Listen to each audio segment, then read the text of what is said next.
ಪ್ರೀತಿಯ ಸ್ನೇಹಿತರೆ, ನಿಮ್ಮೆಲ್ರಿಗೂ ನಮಸ್ಕಾರ. ನಾನು KJ ಹಳ್ಳಿ ಸುರೇಶ್.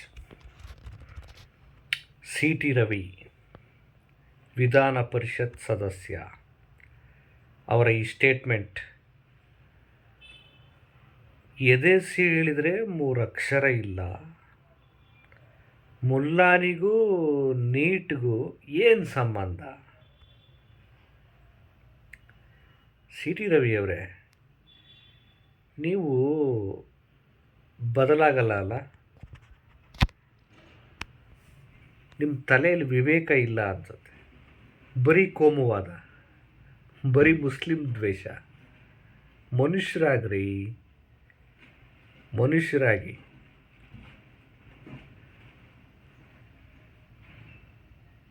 ಈ ದೇಶದ ಮೊದಲ ಎಜುಕೇಷನ್ ಮಿನಿಸ್ಟ್ರು ಯಾರು ಅನ್ನೋದನ್ನು ಹುಡುಕಿ ಕಲೀರಿ, ಗೊತ್ತಾಗತ್ತೆ.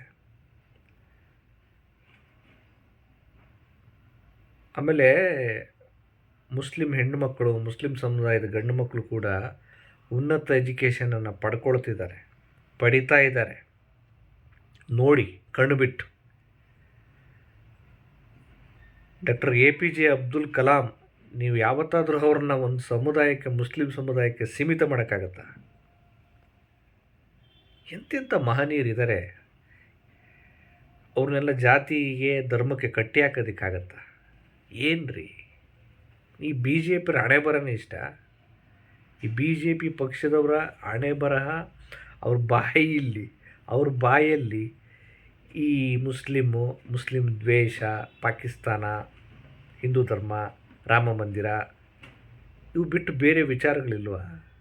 ಬೇರೆ ವಿಚಾರಗಳ ಮೂಲಕ ಜನರನ್ನು ತಲುಪೋದಕ್ಕೆ ನಿಮ್ಮ ತಲೆಯಲ್ಲಿ ಬುದ್ಧಿ ಇಲ್ವಾ? ಸಗಣಿ ತುಂಬ್ಕೊಂಡಿದ್ರೆ ಹಿಂಗಾಗತ್ತೆ. ಏನು ರೀ ಮಾತಾಡ್ತಿದ್ದೀರಾ ನೀವು? ಇಷ್ಟು ದ್ವೇಷ.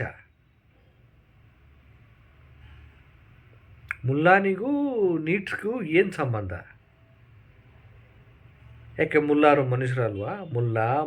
ಏನು ಪೂಜಾರಿಗಳು, ಪಾದ್ರಿಗಳು, ಎಲ್ಲ ಧರ್ಮದಲ್ಲೂ ಅವ್ರವ್ರದ್ದು ಸಂಬಂಧಪಟ್ಟ ಧಾರ್ಮಿಕ ಮುಖಂಡರು ಇರ್ತಾರಪ್ಪ. ಯಾಕೆ ಅವ್ರ ಕಂಡ್ರೆ ಅಷ್ಟೊಂದು ಬರೀ ನಿಮಗೆ? ಅಂದರೆ ಈ ವಿಚಾರಗಳನ್ನು ಹೇಳಿದಾಗ ಮಾತ್ರ ಜನ ನಿಮಗೆ ಶಿಳ್ಳೆ ಕೇಕೆ ಹೊಡೆಯೋದು. ಈ ತಟ್ಟೆ ಭಕ್ತರು, ಮಬ್ಬು ಭಕ್ತರು ನಿಮ್ಮ ಮಾತುಗಳಿಗೆ ಶಿಳ್ಳೆ ಹೊಡೆಯೋದು, ಕೇಕೆ ಹೊಡೆಯೋದು.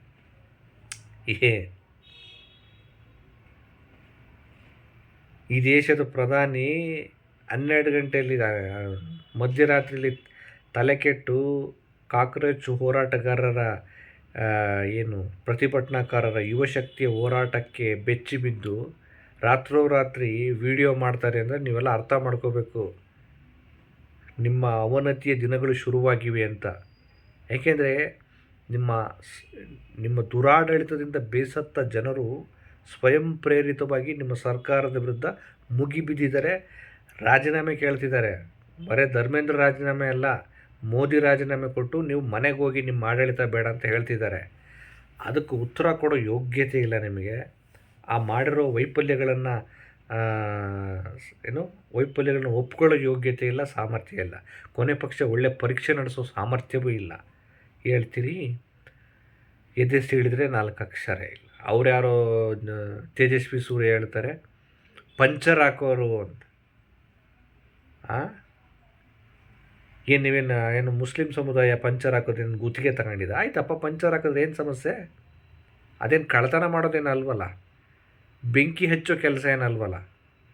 ಈ ಬೆಂಕಿ ಹಚ್ಚೋದು, ಕಲ್ಲು ತೂರೋದು, ಗಲಾಟೆ ಮಾಡೋದು, ಕೋಮು ಪ್ರಚೋದನೆಯ ಭಾಷಣ ಮಾಡೋದು, ಅದಕ್ಕಿಂತ ಏನು ಕೆಟ್ಟ ಕೆಲಸನ ಅದು ಕೆಟ್ಟ ಕೆಲಸ ನೀವು ಮಾಡ್ತಿರಲ್ಲ. ಬೆಂಕಿ ಹಚ್ಚೋದು, ಪ್ರಚೋದನೆ, ಲೆಕ್ಕ ಚುಕ್ತ ಮಾಡಬೇಕಲ್ಲ ಅಂತ ಪ್ರಚೋದನೆ ಮಾಡ್ತಿರಲ್ಲ, ಇದು ಅಪರಾಧ. ಪಂಚರ್ ಹಾಕೋದು, ಜನ ಅವ್ರಿಗೆ ಗೊತ್ತಿರೋ ಕೆಲಸವನ್ನು ಮಾಡೋದೇನು ತಪ್ಪಲ್ಲ. ಎದೆ ಸೀಳಿರೋ 4 ಅಕ್ಷರಗಳಿಲ್ಲ. ನಿಮ್ಮ ಎದೆಗಳು ಸೇಳ್ಕೊಂಡು ನೋಡಿರಿ 4 ಅಕ್ಷರ ಇದ್ದಾವೇನೋ ಅಂತ. ನಿಮ್ಮ ಇಂಗ್ಲೀಷು, ನಿಮ್ಮ ಹಿಂದಿ ಭಾಷೆ, ನಿಮ್ಮ ಮಿನಿಟ್ ಲ್ಯಾಂಗ್ವೇಜ್ಗಳು ನೋಡಿ ಈ ರಾಜ್ಯದ ಜನ ಕಂಗಾಲಾಗಿ ಹೋಗಿದ್ದಾರೆ. ನಿಮ್ಮ ಈ ಲ್ಯಾಂಗ್ವೇಜ್ಗಳನ್ನ, ಹಿಂದಿ ಭಾಷೆ, ಇಂಗ್ಲೀಷ್ ಭಾಷೆ ಲ್ಯಾಂಗ್ವೇಜ್ಗಳು ನೋಡಿ ಕಂಗಾಲಾಗಿ ಹೋಗಿದ್ದಾರೆ. ಕೊನೆ ಪಕ್ಷ ಕನ್ನಡವಾದರೂ ಸರಿಯಾಗಿ ಮಾತಾಡಿ. ನೀವು ಮೊದಲು ನಿಮ್ಮ ಎದೆಗಳು ಸಿಲ್ಕೊಂಡು ನಿಮ್ಮ ಎದೆಯೊಳಗಡೆ ಎಷ್ಟು ವಿವೇಕ ಇದೆ, ಎಷ್ಟು ಮನುಷ್ಯತ್ವ ಇದೆ, ಎಷ್ಟು ಒಳ್ಳೆತನ ಇದೆ ಅಂತ ನೋಡ್ಕೊಳ್ಳಿ. ಹೇಳೋದು ಇದಕ್ಕೆ ಹಿಂಗೆ ಮಾತಾಡ್ಬಿಟ್ರೆ ಅನ್ನೋದು ಇವ್ನು ದೇಶದ್ರೋಹಿ, ಇವ್ನು ಆ್ಯಂಟಿ ನ್ಯಾಷನಲ್ಲು, ಇವ್ನು ಮುಸ್ಲಿಮ್ರ ಪರ. ರೀ, ಮುಸ್ಲಿಮ್ರೇ ಆಗಲಿ, ಹಿಂದೂ ಆಗಲಿ, ಯಾವ ಜಾತಿಯವನೇ ಆಗಲಿ, ಇನ್ನೊಂದು ಸಮುದಾಯವನ್ನು ಟೀಕೆ ಮಾಡೋಕ್ಕೆ ನಿಮಗೇನು ಯೋಗ್ಯತೆ ಇದೆ? ಏನಕ್ಕೆ ಟೀಕೆ ಮಾಡಬೇಕು? ಅವರೇನಾದರೂ ತಪ್ಪು ಮಾಡಿದರೆ, ಅವರೇನಾದರೂ ದೇಶದ್ರೋಹದ ಕೆಲಸ ಮಾಡಿದರೆ, ಅಥವಾ ಅವರೇನಾದರೂ ಅಪರಾಧ ಮಾಡಿದರೆ ನ್ಯಾಯಾಲಯ ಇದೆ, ಅದಕ್ಕೆ ತೀರ್ಪು ಕೊಡೋದಕ್ಕೆ, ಶಿಕ್ಷೆ ಕೊಡೋಕ್ಕೆ. ನೀವ್ಯಾರು?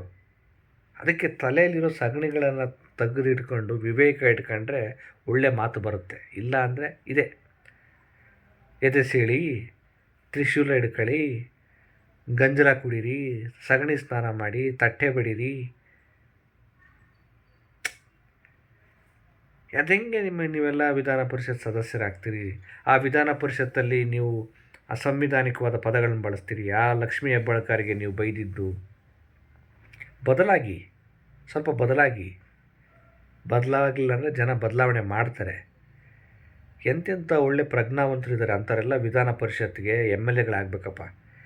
ಏನು ಹಿಂಗೆ ಈ ರೀತಿ ಬೆಂಕಿ ಹಚ್ಚೋದು, ಈ ರೀತಿ ಕೋಮು ಗಲಭೆ ಮಾಡೋದು, ಜನ ಅಶಾಂತಿ, ಆಕ್ಷೇಪಾರ್ಹ ಹೇಳಿಕೆ ಕೊಡೋದು. ಮೊದಲು ಕ್ಷಮೆ ಕೇಳಿ ವಿಧಾನ ಪರಿಷತ್ ಸದಸ್ಯರಾಗಿ ಗೌರವಯುತವಾಗಿ ಮಾತಾಡಿ. ಸಮಾಜದಲ್ಲಿ ಅಶಾಂತಿ ಕ್ರಿಯೇಟ್ ಮಾಡಬೇಡಿ. ನೀವು ಬದಲಾಗಲ್ಲ ಬಿಡಿ, ಜನ ಬದಲಾವಣೆ ಮಾಡಬೇಕು. ನಮಸ್ಕಾರ.